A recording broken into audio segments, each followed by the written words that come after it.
You're successful, you've built an incredible and thriving business, a fulfilling lifestyle, and a legacy that really matters to you, which is all fantastic, right? But here's what most high achievers like us don't realize. Some of the biggest drains on our energy isn't just the things that are on your to-do list. They are the decisions that you're making without clear framework, especially the ones that you say yes to. This isn't just about productivity. It's about protecting your decision-making energy so that every yes moves you forward rather than leaving you feeling stretched thin, because every yes is a trade. And if you're not choosing those trades intentionally, your energy, your focus, and your next level growth is going to take a hit. That's why today we're uncovering the key shift that helps high-achieving women release pressure and reclaim alignment, how to set realistic expectations that fuel success instead of draining your energy, and 3, a simple, powerful framework that allows you to move forward with confidence. Now, if you've ever felt like you're doing everything right, but you still feel stretched too thin, this definitely is for you. Now, for those of you who are new to me, my name is 𝗬𝗘𝗃𝗏𝗏. I'm a self-care strategist for high-achieving women who are running high-impact businesses, but they don't want to scale it at the cost of their energy, their alignment, and their well-being. I help women just like you optimize your time, your energy, and your focus in a way that actually works for how you think, how you create, and how you lead. Because traditional self-care and time management strategies weren't designed for the way you operate. They weren't built for high-level decision-making, executive functioning, and the mental load you carry. They weren't built to support emotional resilience while protecting your highest impact energy.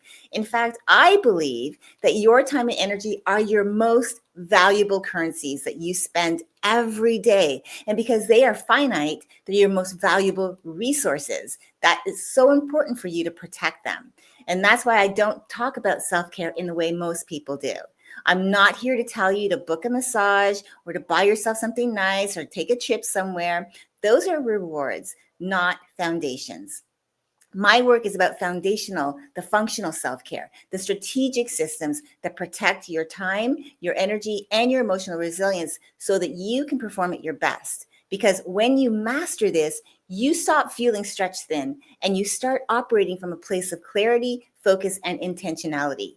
And that starts by shifting how you make yes decisions. So let's talk about why high achievers feel stretched thin. And it's not just about time or energy. Most high achievers don't lack discipline, drive, or ambition. They've already proven they can work hard, that they can push through challenges and achieve success, right? So why do so many still feel overwhelmed, stretched too thin, or like there's never enough time? The truth?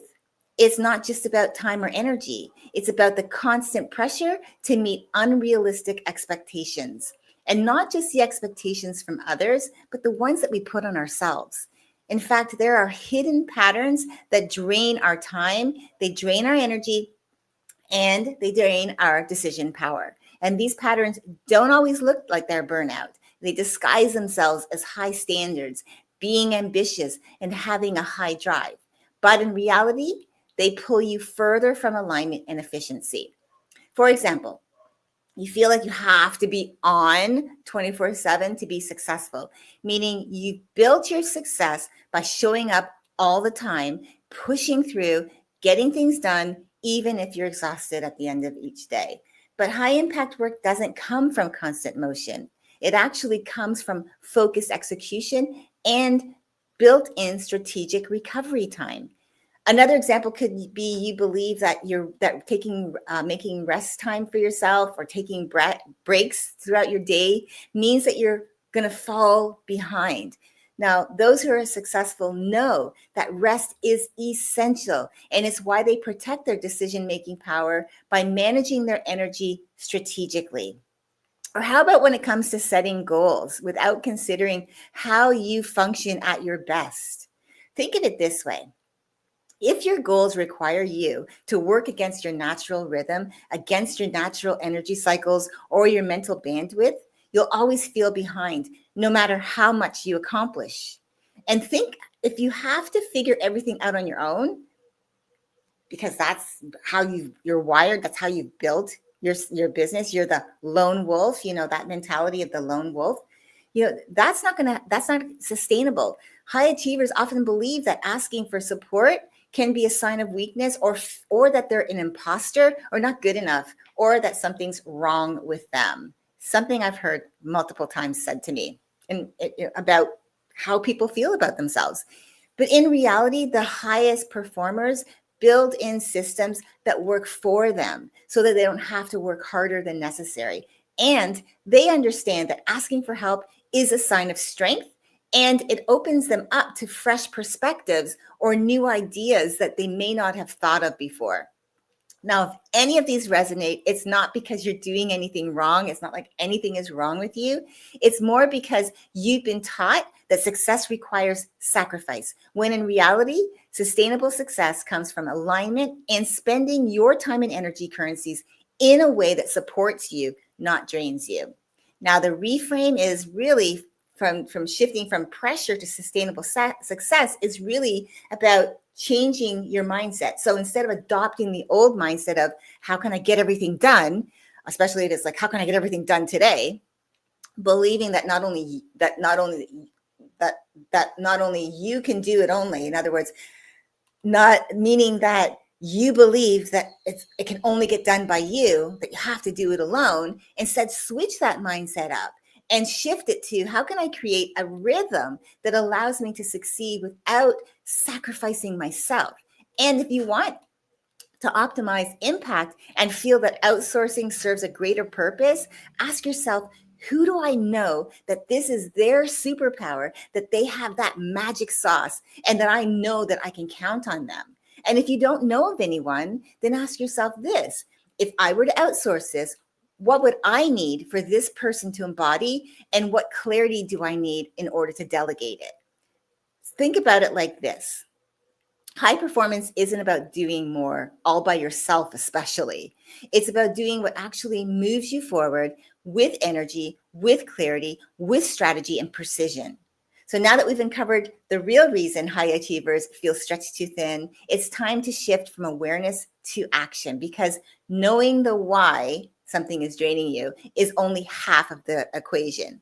The real power comes from releasing what no longer serves you and rebuilding your approach in a way that actually supports your success. And this is where the question we've been exploring all week comes in. If you've been watching my posts, the question is, what am I trading for this?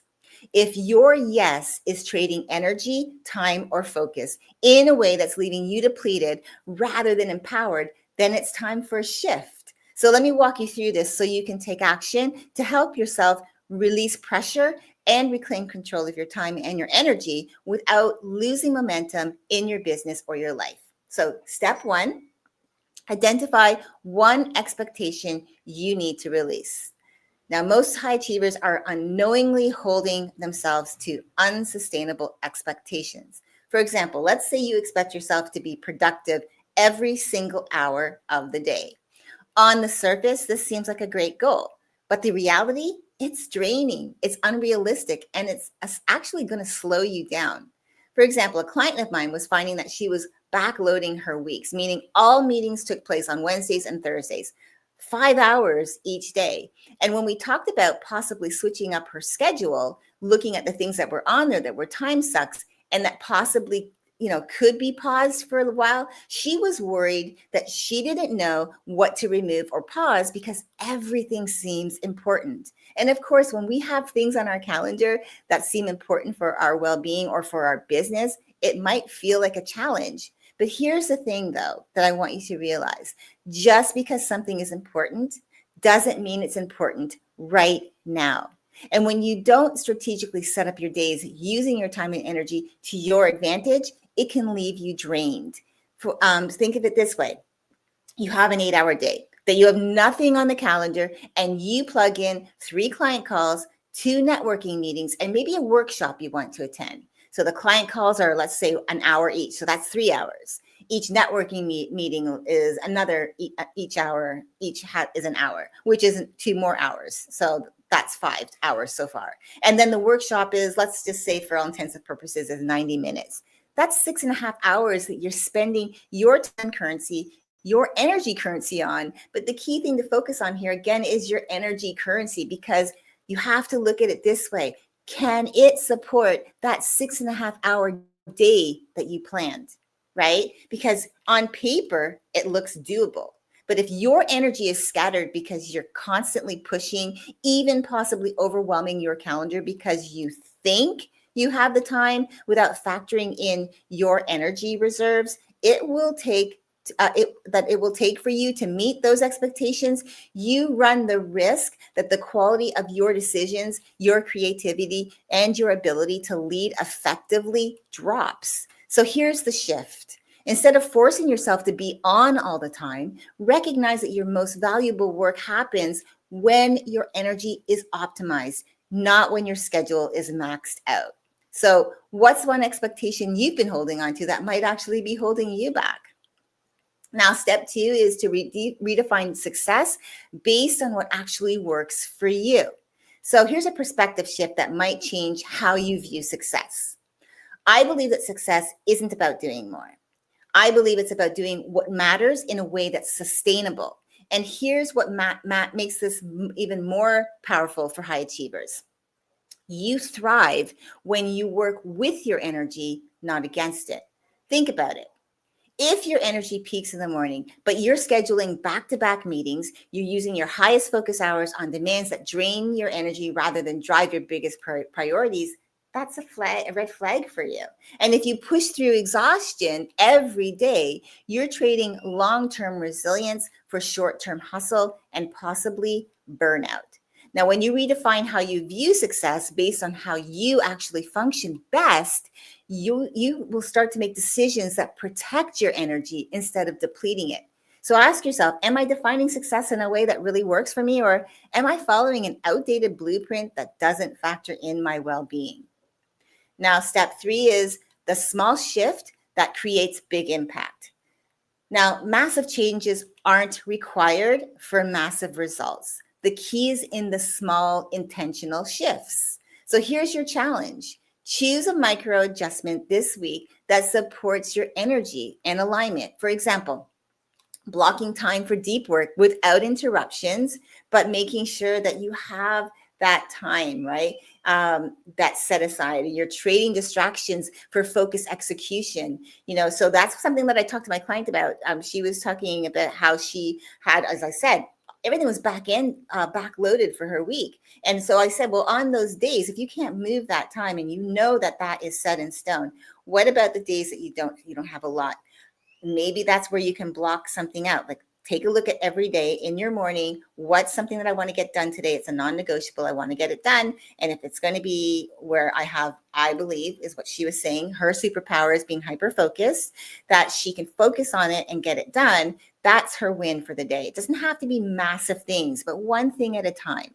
Commit, again, that comes back to committing to one non-negotiable boundary also for resting. So what that helps you to do is you're trading exhaustion for sustainable success, because rest is important. You can't keep going. Again, time and energy are finite. You only have a certain amount every day.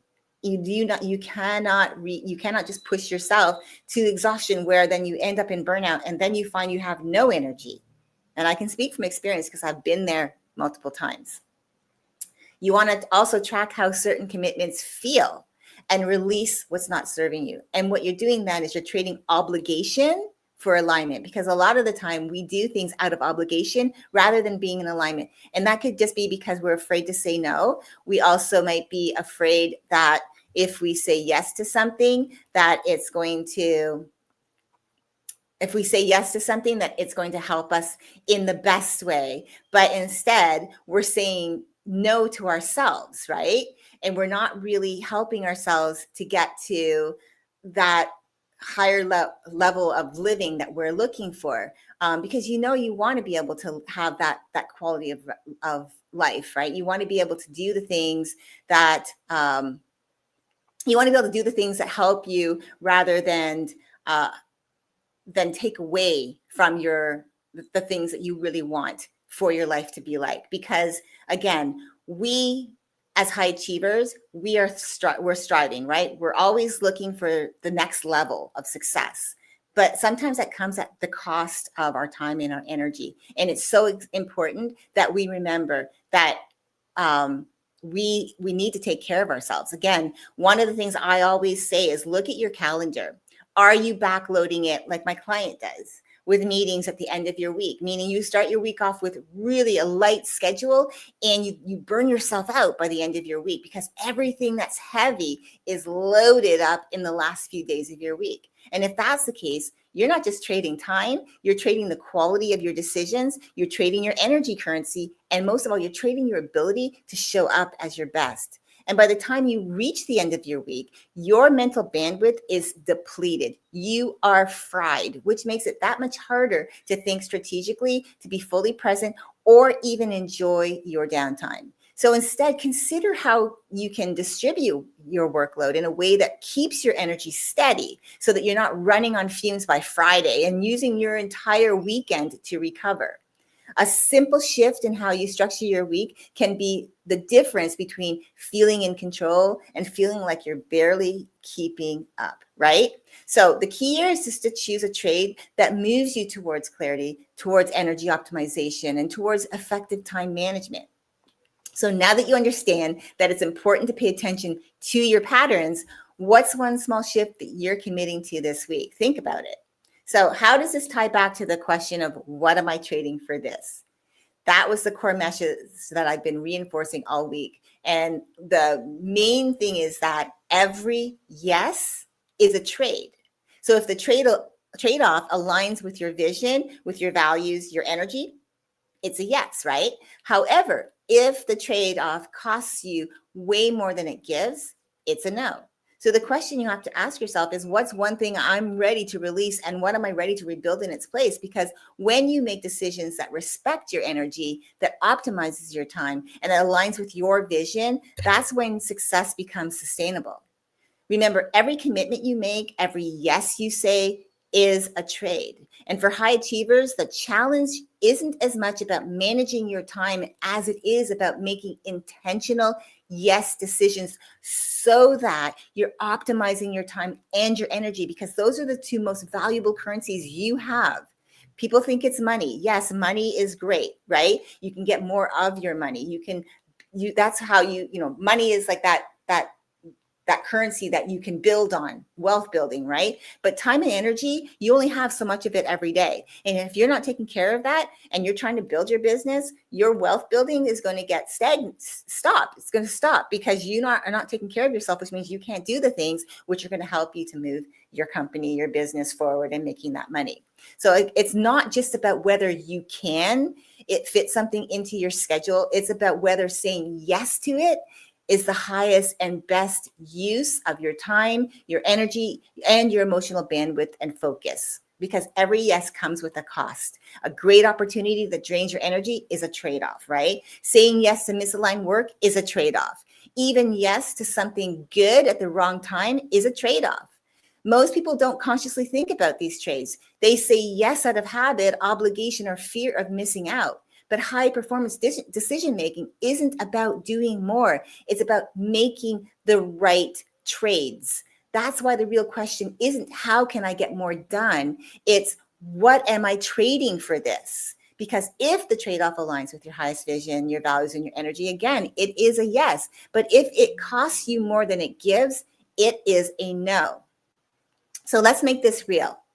What's one trade-off you're no longer willing to make? What's something that you no longer, that is no longer serving you and it no longer deserves your yes? Because that is important. Sometimes we have things on our calendar. Again, my client was saying, everything seems important. And yes, it could all be important, but is it important right now, right? Now, if today's conversation is making you rethink where your time and energy is going, what you're actually spending it on, we can take it deeper. I invite you to book a complimentary wellness strategy session with me where we'll refine your unique path to sustainable success through confidently evaluating your yes decisions and creating more space for what really truly moves you forward, identifying your biggest energy leaks so you can stop wasting bandwidth on things that just don't deserve a trade. So you have the freedom to unplug without falling behind, so that when you do make that yes decision, you can feel confident that every commitment fuels your success instead of drains you, right? Because again, every yes is a trade. The question is, are you making the right ones? So if you're ready, send me a message and I'll send you the link. And if you're watching on YouTube, just go into the About section, grab my email, send me an email, and I'll send you the link to book your call. Remember, you are not just managing your time and your energy, you're managing your trade-offs. And so that means it's about making high impact decisions with ease so that you're not second guessing every commitment, but instead you're moving forward with clarity and confidence. And it means that it's about structuring your week in a way that fuels you so that by Friday, you still have energy to think strategically, to show up fully in the things that you're doing and enjoy your personal time without crashing and having to use your weekend to recharge, right? It also means it's about reclaiming the mental bandwidth to lead at your highest level so that your mind isn't cluttered with low impact decisions that are draining your focus and slowing you down.